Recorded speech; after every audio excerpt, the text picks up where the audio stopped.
alrededor de 250 personas de este virus.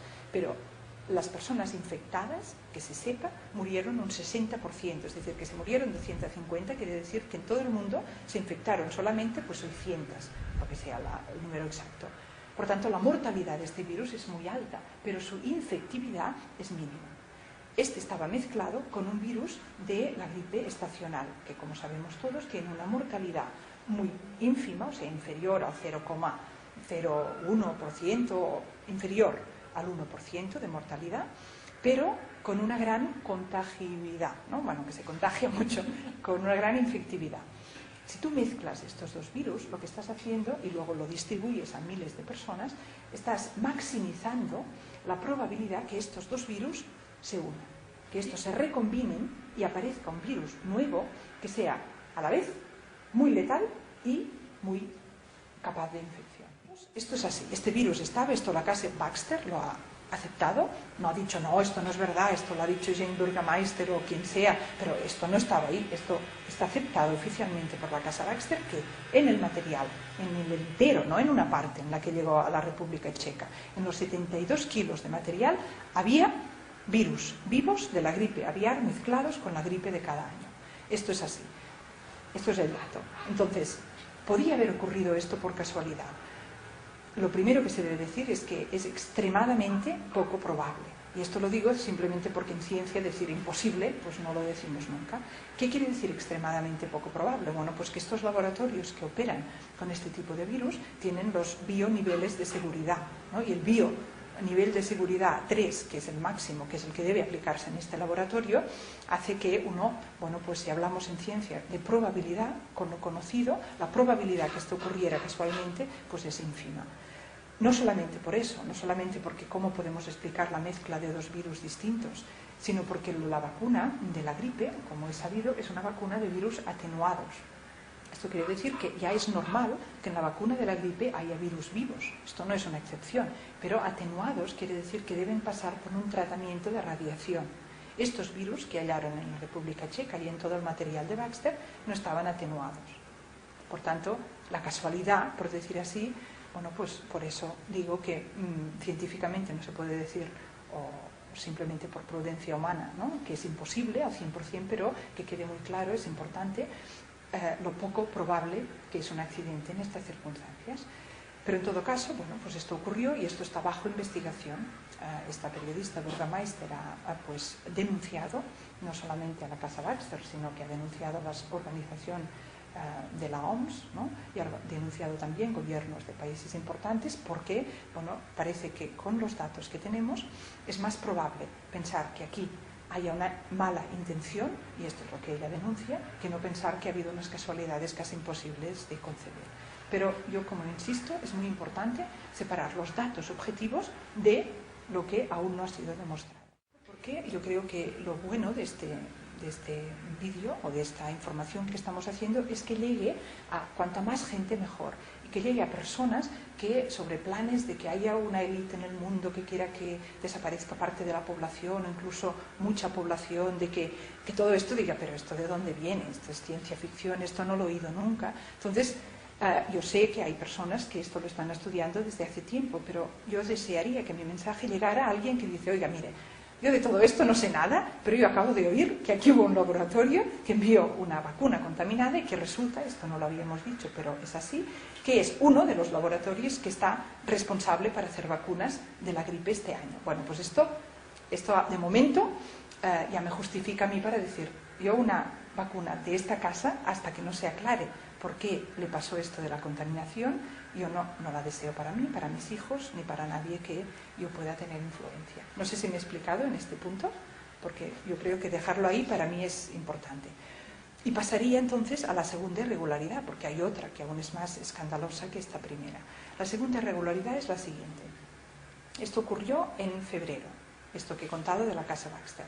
También he dicho que el 17 de abril fue el primer diagnóstico de casos de la gripe nueva.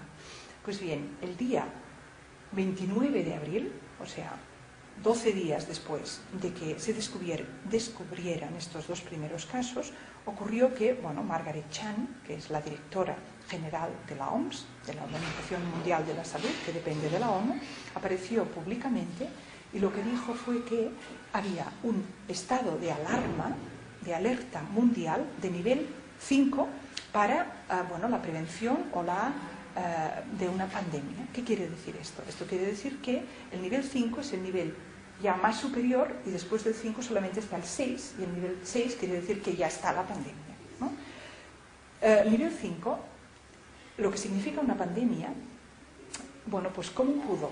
Podemos preguntarnos, la doctora Chan y toda la Organización Mundial de la Salud, ¿cómo pudieron declarar una pandemia? Porque, esto no lo he dicho, pero en el 29 de abril dicen nivel 5 y un mes y medio más tarde, solamente un mes y medio más tarde de la aparición de los primeros casos, que fue 17 de abril y ahora hablo 11 de junio, el 11 de junio Margaret Chan dice nivel 6.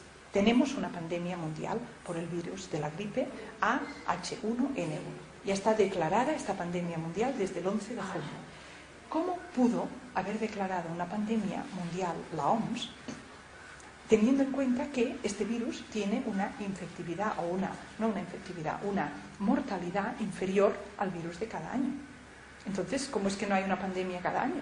Si es peor el virus de cada año que este virus nuevo. ¿Cómo no declaramos una pandemia cada año? Pues muy fácil. La respuesta es que en el mes de mayo de este año, en el mes de mayo de 2009, la OMS cambió la definición de pandemia y pasó de concebir una pandemia como una infección por un agente infeccioso simultáneo de diferentes países a la misma vez, con una mortalidad significativa de la proporción de población infectada, eliminó de la definición esta característica de la mortalidad.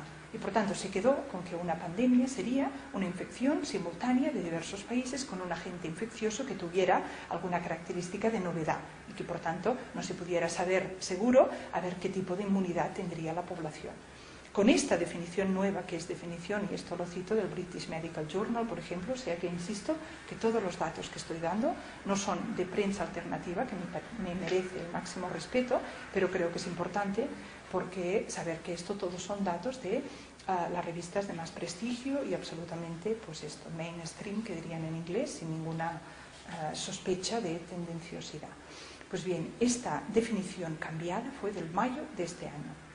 Si desaparece el requisito de mortalidad de la definición de pandemia, como ya he dicho, entonces nos debemos preguntar, ¿qué es lo que impide que cada año la gripe normal sea declarada una pandemia? Y la respuesta es, con esta definición no lo impide nada.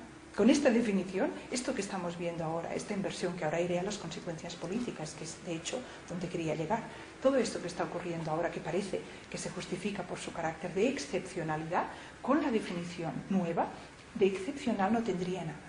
Así estaríamos año tras año, como mínimo por la gripe, para no hablar de otras enfermedades pues que tengan las mismas características.